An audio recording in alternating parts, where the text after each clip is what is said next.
Prabowo kabarnya tetap tegas menolak status bencana nasional dengan mengatakan bahwa Indonesia mampu dan kuat. Nah, masalahnya adalah fakta di lapangan tidak menunjukkan bahwa kita ini mampu. Seperti di daerah Aceh Tamiang. Kemana mata pemerintah? Bencana separah ini dibilang masih sepele, tidak dianggap bencana nasional. Ini misi kemanusiaan. Dia ingin membantu saudara kita yang ada yang masih bisa kita selamatkan. Kenapa kita tutup? Bencana ni teruk lah. Bencana yang tak pernah berlaku kat Malaysia dah berlaku di sini. Sangat teruk, rumah tenggelam, rumah patah, rumah hilang, kampung hilang. Tapi diorang ni masih lagi boleh senyum, diorang masih lagi boleh raikan kita. Memang ada tahap keredaan diorang tu, memang sangat-sangat saya kagum. Karena Allah masih menyelamatkan kami.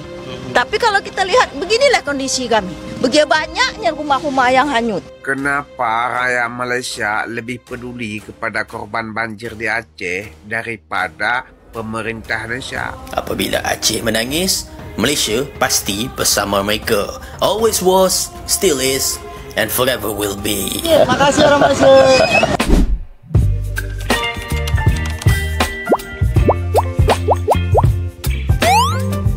Halo semuanya, saya Ria Oktorina.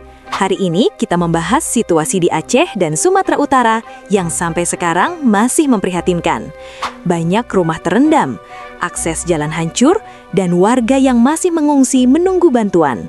Di tengah kondisi seperti ini, pemerintah Indonesia tetap kukuh tidak membuka pintu untuk bantuan internasional. Namun, Malaysia mengambil langkah berani tetap mengirim bantuan secara langsung tanpa menunggu lampu hijau. Sikap ini tentu mengundang banyak perhatian dan perbincangan. Prabowo kabarnya tetap tegas menolak status bencana nasional dengan mengatakan bahwa Indonesia mampu dan kuat. Dan ini disampaikan di depan jajaran menteri, termasuk di depan Kapolri dan Panglima beberapa waktu lalu. Bagi Pak Prabowo, mereka pada saat ini bekerja keras. Dan tolong jangan sampai ada oknum-oknum yang sengaja untuk mencari perhatian dan seolah-olah mengabaikan kerja keras pemerintah. Jadi baginya situasi udah terkendali dan pemerintah udah bergerak. Iya, benar banget. Nah, masalahnya adalah fakta di lapangan tidak menunjukkan bahwa kita ini mampu. Seperti di daerah Aceh Tamiang. Jadi intinya ini tuh rapat yang diadakan dengan jajaran menteri. Dan tentu saja ada Presiden Prabowo Subianto yang memaparkan bahwa status bencana nasional ini belum akan diberikan. Karena beliau melihat daerah yang terdampak ini adalah 3 provinsi dari total 38 provinsi di Indonesia. Menurutnya situasi terkendali. Terus Bapak Prabowo ini ngasih pesan untuk elit dan pihak luar agar nggak sibuk cari kambing hitam dan jangan saling menyalahkan di tengah musibah. Jadi Prabowo ngelihat ada pihak luar juga yang mencoba untuk menyebarkan hoax. Bener banget, Rin. Jadi pokoknya singkatnya apa yang diinginkan oleh Pak Prabowo adalah nunjukin kalau pemerintah Indonesia itu mampu. Belum mau menerima bantuan luar. Dan Indonesia adalah bangsa yang mandiri dalam menghadapi krisis. Dan dengan tegas Pak Prabowo mengatakan mereka sudah hadir di lokasi bencana. Dan berbagai pihak sudah bekerja keras. Jadi tolong kesabarannya. Dan Pak Prabowo juga sampai mengatakan dia tidak punya tongkat Nabi Musa. Jadi memang secara bertahap. Banyak yang mengatakan Presiden nggak usah diterima bantuan luar negeri. Mereka pasti membantu GAM. Untuk apa? Tutup ruang udara kita. I said no. No, I am responsible. Ini misi kemanusiaan. Dia ingin membantu saudara kita yang ada yang masih bisa kita selamatkan. Kenapa kita tutup? Saya mengambil risiko meskipun saya tahu beberapa anggota DPR, MPR mengatakan tidak perlu diterima. Kemudian juga mengatakan ini kan masih operasi militer. Kenapa dihentikan operasi militer? No. Saya berbicara dengan Panglima TNI dan yang lain, mari kita lakukan shifting kegiatan tentara kita dari bertempur dengan GAM, kita menyelamatkan saudara-saudara kita. Ini semacam undeclared ceasefire. Nanti GAM Tuhan menakdirkan mereka melakukan hal yang sama. Jadi ternyata kita sudah bersatu dalam hati waktu itu, prajurit TNI dengan GAM, sama-sama melakukan misi kemanusiaan.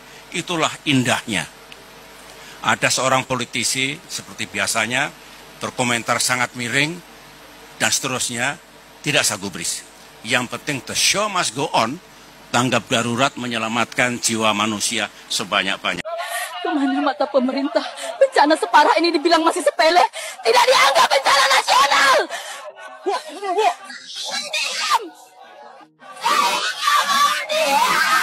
Kenapa rakyat Malaysia lebih peduli kepada korban banjir di Aceh daripada pemerintah Malaysia. Sedangkan pemerintah Malaysia ngomong doang. Dia bilang mau datangkan heli gaya aja. Padahal nggak. Malaysia menyerukan bahwa kotak amal salat Jumat di seluruh negeri Perlis disalurkan untuk korban banjir di Aceh. Saya mau tanya, hati kalian tuh terbuat dari apa? Kenapa kalian tak henti-hentinya memberi bantuan? Kenapa kalian memiliki jiwa kemanusiaan yang begitu ikhlas? Kalian bantu saudara kalian. Kalian ringankan beban saudara kalian. Kalian support saudara kalian. Padahal kita berbeda negara. Saya mau tanya, hati kalian terbuat dari apa? Begitu banyak cacian dan hinaan yang kalian terima. Tetapi kalian tak pedulikan itu. Kalian masih bisa buat kami tersenyum. Kalian masih bisa buat kami terharu. Wahai saudaraku, di mana kalian bisa mendapatkan hati semulia ini? Boleh tak kalian bagi hati kalian untuk kami? Kalian bagi kami adalah sosok malaikat tak bersayap. Kalian mudahkan urusan saudara kalian. Niscaya Allah akan mudahkan urusan kalian. Tsunami 2004 yang melanda Sumatera tu menyebabkan 500,000 orang hilang tempat tinggal. Banjir kali ni pula tenggelamkan habis sana sini sampai angka hilang tempat tinggal tu dah pun mencecah 1 juta. Dan kedua-dua insiden ni menjejaskan Aceh. Now that I have your attention, saya sambung investigative journalism kali ni pergi salah satu ground zero di mana saya temui wanita paling besi di Aceh. Kalau kita lihat, kejadian ini sama seperti kejadian tsunami yang di Aceh. Kemusnahan kat sini memang ketara macam korang boleh tengok sendiri dengan komuniti surviving melalui posko-posko gini yang dah pun jadi pemandangan biasa serata kawasan banjir. Memang orang sana kehilangan segalanya, rumah, kestabilan, privacy, but not akidah. Pakaian pun pilih macam ni je, dengan kat depan-depan tu korang boleh nampak dah berselut habis. Basuh pakaian pula guna air selut. Untuk pengetahuan korang semua ni, pakai air selut dan tangki air macam ni untuk minuman. Setibanya kat situ memang kita orang diraikan betul-betul macam ni, korang boleh tengok sendiri. Orang Malaysia? Malaysia? Indo. Itu orang Malaysia. Siapa? 2 hari saya kat sini mingle around dengan orang-orang kampung, tunjuk kat budak-budak drone yang saya terbangkan untuk capture pasca banjir. Video udara ni dirakam pada 17 Disember. Sepanjang jambatan tu tersusunnya kemah-kemah disedia Badan Nasional Penanggulangan Bencana. Right then and there, bermulanya dengan perkuburan yang terjejas teruk. Inilah antara kemusnahan yang kita boleh tengok. Perkuburan Islam di Kampung Kuala Lintang, Kampung Kota Lintang di Kuala Simpang. Ketika banjir itu melanda, dia merempuh kawasan ni juga. Rumah sebelah-sebelah sana rosak dan ada yang dah pun tinggal rangka saja, tinggal tapak aja. Sebelah sana ada golongan-golongan yang minta duk kutip bantuan disumbang oleh banyak pihak lah. Belah sana pula adalah tempat teduh orang banjir ni. Jadi apa yang kita nampak kat sini secara ringkasnya adalah bantuan tidak mencukupi, banyak diperlukan lagi. Aurat memang susah nak dijaga, pakaian tidak mencukupi, pakaian lelaki tak mencukupi, pakaian perempuan pun tak mencukupi, tuala wanita tak mencukupi. Siapa-siapa yang nak tahu keadaan sebenar kat sini, saya rasa senang disimpulkan. Banjir yang teruk yang tak pernah menimpa Malaysia telah pun berlaku kat sini pada tahun ini. So dari situ korang dah tahu, inilah Kampung Kota Lintang di Kuala Simpang. Even dari atas, korang pasti perasan selutnya tu masih basah. Kita nak explore kawasan banjir ni. Ni pasca banjir lah, dengan segala kemusnahan. Macam korang boleh tengok belakang saya tunjuk ke depan lah. Ni ada tiang elektrik terjatuh. Tiang elektrik yang menghubungkan. Ni tiang elektrik jatuh, ni kabelnya tu. Ya. Baik. Okey. Ini dia lokasi di dalam. Kalau korang dengar lorat saya pun dah lorat sedikit macam orang Aceh tu, maafkan je lah. Keliru dah. As you can see inside, penanda dia adalah korang boleh nampak lumpurnya tu. Kat bahagian sana tu yang tempat saya tunjuk adalah paras ketinggian banjirnya. Kawasan ni semua ni tenggelam sampai kat sini, which means ni memang tenggelam habis.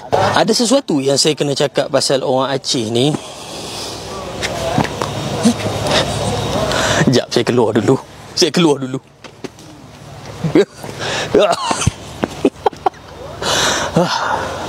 Menakutkan. Saya kan mana Ahmad Faizal dekat dalam ni. Innalillah. No, anyway, ada sesuatu yang saya nak cakap pasal orang Aceh ni. Bencana ni teruk tau. Bencana yang tak pernah berlaku kat Malaysia dah berlaku di sini. Sangat teruk. Rumah tenggelam, rumah patah, rumah hilang, kampung hilang.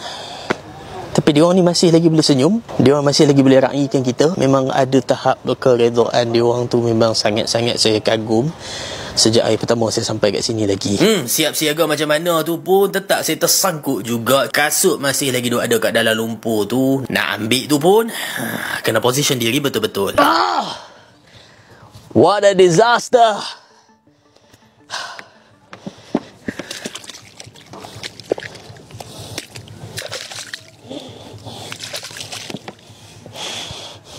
Panggil Afiq, saya sangkut.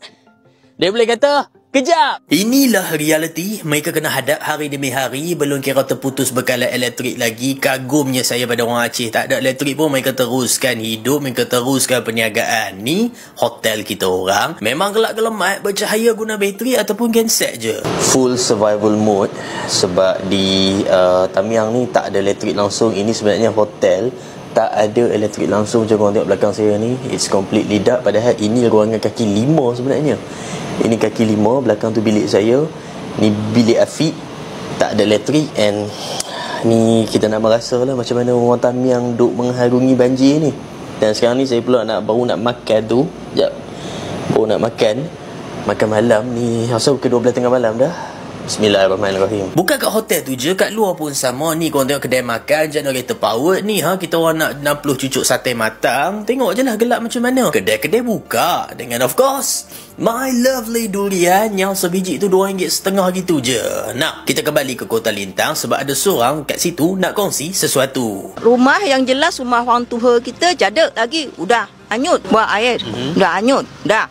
Ini kejadian banjiran terjadi pada tanggal 25 hari Rabu pagi. Kalau kita lihat banjirnya cerak turun-turun sekitar hampir 1 minggu. Kami di dalam rumah. Ada yang di antara kami, ada yang banyak yang terjebak banjir. Bantuan tidak ada. Ada yang kami duduk-duduk di atas seng. Atas bumbung. Atas bumbung seng. Zing.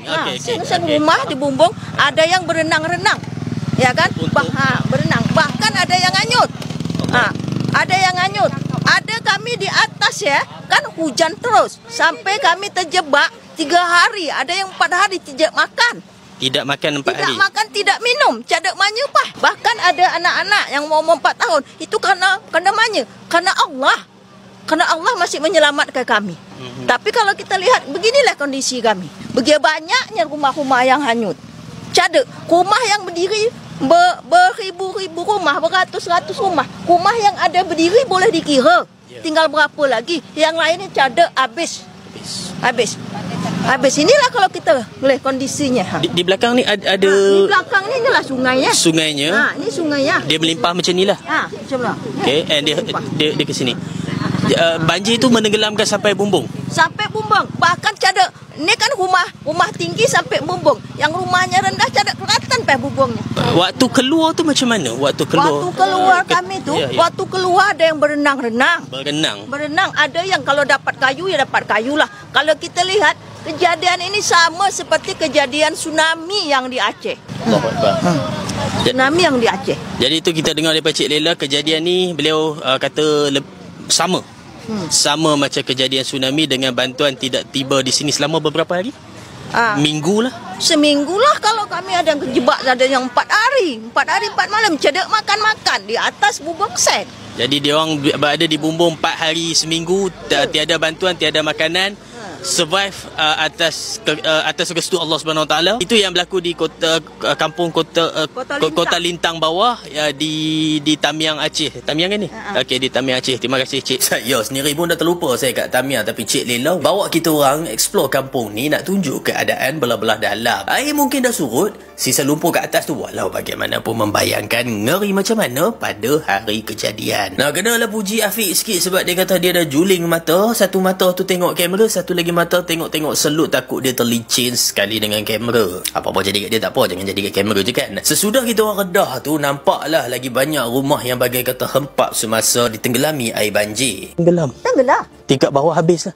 Tingkat bawah habis. Cik masuk tingkat atas ya, masuk juga air sampai semari. Penghabisan kami tidur di mana? Tidak di pelapon. Pelapon jarak air segini dengan kepala. Mana gelap, ada lampu lagi.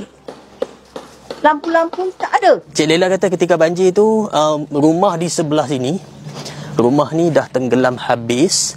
Yang rasa nampak aku daripada sini, sampah semua kat atas tu, nampak hanya pucuk-pucuk kelapa sawit ni sahaja. Dan sekarang ni kita dalam perjalanan nak pergi tengok rumah Cik Lela, yang mana Cik Lela kata survive selama beberapa hari ke seminggu macam tu kat atas bumbung, tak ada makanan. At this point memang kita orang dah jalan jauh ke dalam dengan saya terjumpa spek mata terlipat elok jalan depan sana. Finally sampailah kat rumah Cik Lela. Okey, kita dah pun tiba di rumah Cik Lela. Yang ni rumah yang alhamdulillah cantik dan masih utuh. Tetapi di bahagian dalamannya hancur yang teruk. Cik Lela survive kat atas tu ketika banjir, rumah tenggelam. Rumah tenggelam. Cik Lela survive kat atas tu bersama suami dan anak ya? Ya, bersama suami. Bersama suami saja. Bersama suami. Oh, okey, dah cuci, so kita kena buka kasut lah. Sesudah masuk rumah Cik Lela, rupanya there's more bad news. Kita orang keluar ikut pintu belakang nak explore lagi. Kali ni memang tak berkasut habis dengan apa-apa saja boleh ada sekitar kawasan ni, dari kaca ke ular ke tu. Sampai mana banjirnya, Cik? Sampai mana? Banjirnya dah kita kata sampai yang tingginya. Bukan sampai mana? Seluruhnya ni. Wah, sampai ke sana. Dia jadi macam pulau kat sini. Oh, ini nah rumah habis peling ni. Habis. So, sampai ke depan habis. Nah rumah peling. Sampai ke sana-sana nah. Sampai ke sana-sana rumah peling ni. So, hancur peling. Di sini kau nampak ada tapak rumah. Pernah berdirinya rumah batu ke kayu, Cik? Ini rumah batu juga hancur. Rumah batu pun hancur. Rumah batu dan kayu tak ada chance. Sana pernah ada rumah dan di sana ada angsa. Saya dah start risau dah. Dia orang sekarang dalam kemah macam ni. Okey, ada rumah lagi. Hancur juga. Rumah-rumah batu hancur. Ini rumah batu yang tinggal ni je. Dan penting nak cakap, kat kaki ni rasa macam pasir pantai. Tapi ni bukan sama sekali kawasan pantai.